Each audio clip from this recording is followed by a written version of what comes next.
Hi friends, hope you are doing well. Income tax में कोई भी असेसमेंट ऑर्डर या फिर पेनल्टी ऑर्डर के अगेंस्ट हम जब कोई भी अपील फाइल करते हैं, basically appeal before first appellate authority that is CIT appeal, उस अपील को 30 डेज के विद इन फाइल करनी होती है। 30 डेज प्रिस्क्राइब किया गया है लॉ में। बट अभी क्वेश्चन ये आता है कि वो 30 डेज कहाँ से गिनने चाहिए, whether 30 days is to be considered from the date of order or whether it is service of the order to the SSC। सो इसी सिलसिले में रिसेंटली पुणे ट्रिब्यूनल ने एक जजमेंट दिया है। सो देखते हैं उस रूलिंग को आज के इस वीडियो में। सो ये केस है, असेसमेंट ये 1011 जैनाज Abbas Lokhandwala versus ITO। Brief facts क्या है? Briefly, the facts of the case that appellant is an individual, no regular return of income under provision of Section 139 of the IT Act was filed for the assessment year 1011. On receipt of the information that the appellant had sold the immovable property for a consideration of 40 lakhs, EO issued notice under Section 148 on 29th March 2017.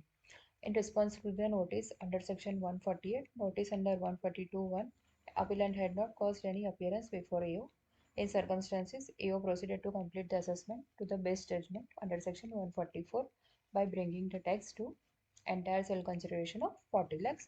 मतलब SSC का case reopen हुआ under the old regime, और SSC ने during the assessment कोई भी notice का reply नहीं किया, तो ऑब्वियसली AO ने एक्स पार्टे असेसमेंट करते हुए जो पूरा 40 lakhs का सेल कंसिडरेशन था उसको एडिशन कर दिया।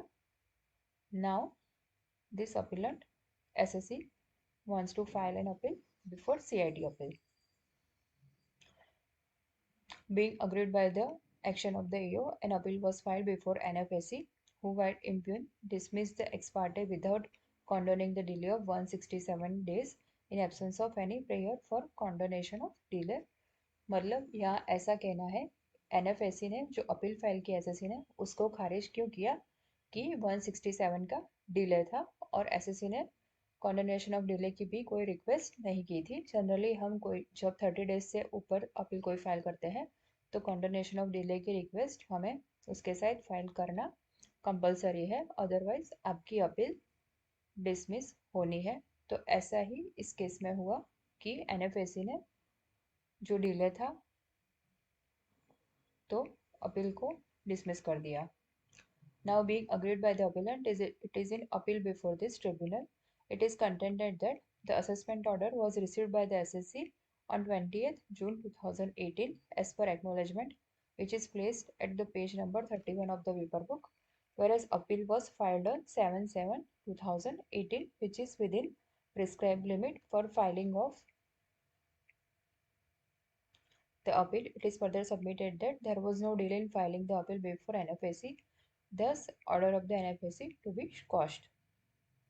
On the other hand, senior DR did not dispute the above submission of the SSC, यानी SSC ने जब उसको ऑर्डर मिला तो उसके विद इन 30 डेज को अपील उन्होंने फाइल कर दी थी, उनको ऑर्डर ही देरी से मिला है। सो देखते हैं यहाँ ट्रिब्यूनल का क्या कहना है। I heard the rebel submissions and pursued the material on record. On mere pursuit of the impugned order of the NFSC, it would be clear that the NFSC had come to the conclusion that there was a delay of 167 days in filing of the appeal before NFSC. It appears that for the purpose of computing the limitation for filing the appeal before NFSC, the NFSC went by the date of order of the AO, that is 22nd December 2017, instead of actual date of service of the order upon the SSC. Yani, therefore, I am convinced that there was no delay in filing of the appeal before NFSC, and findings of the NFSC on issue of the condonation of delay are reversed. Therefore, I restore the appeal to the file of the NFSC for adjudication of the appeal on the merits according with the law, after affording reasonable opportunity of being heard to the SSC, and thus appellant's appeal is allowed. So basically यहाँ जो order date थी वो 22 दिसंबर 2017 थी, but ये 22 दिसंबर 2017 का order SSC को मिला कब? तो 20 जून यानी ऑलमोस्ट 6 मंथ बाद मिला। और 28 जून 2018 को मिलने पर उन्होंने with in 28 June 2018 receipt of order है, तो उसके with in 30 days SSC appeal file कर सकता है। तो 27 जुलाई 2018 तक अपील यहाँ फाइल कर सकता है, जो कि यहाँ एसएससी ने की है। उन्होंने यहाँ 7 जुलाई को ही अपील फाइल कर दी थी, मतलब बिल्कुल ही टाइम लिमिट में उन्होंने विद इन 30 डेज में अपील फाइल की है। एक्सपार्टे के केस में ये बहुत बार होता है कि एसएससी असेसमेंट खत्म हो जाता है बट एसएससी को कभी पता ही नहीं चलता, और आफ्टरवर्ड जब एसएससी को रिसिप्ट ऑफ ऑर्डर जब मिलता है उसके बाद एसएससी डिसाइड करता है कि इसमें वो आगे अपील फाइल करना चाहता है। तो इसमें date of receipt of order, service of order बहुत इंपॉर्टेंट है।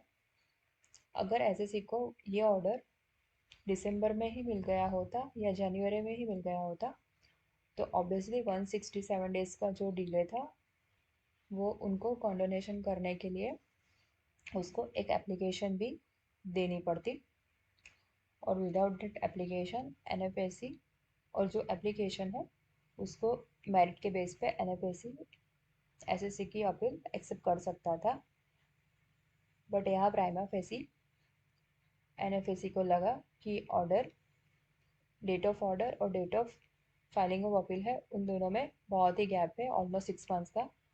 तो विदाउट गोइंग इनटू फैक्ट्स उन्होंने डिले 167 डेज का डिले कैलकुलेट करके अपील को यहाँ डिसमिस कर दिया, जो कि बाद में ट्रिब्यूनल के इस डिसीजन द्वारा वो अपील वापस रिस्टोर हो गई। So friends, there are few findings which is important here. That one is date of order, assessment order, penalty order whatsoever. Date of service of order दूसरी होती है। Date of service of order, SSC को order कब मिला?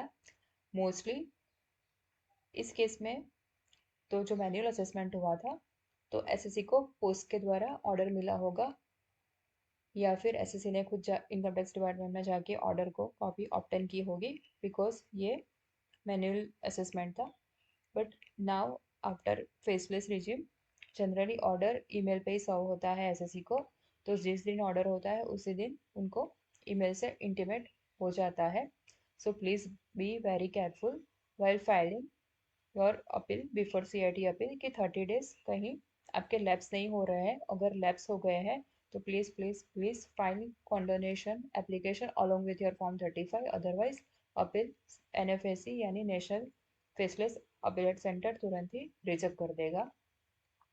सो I hope ये video आपको पसंद आई होगी। Thanks for watching my video. Have a good day.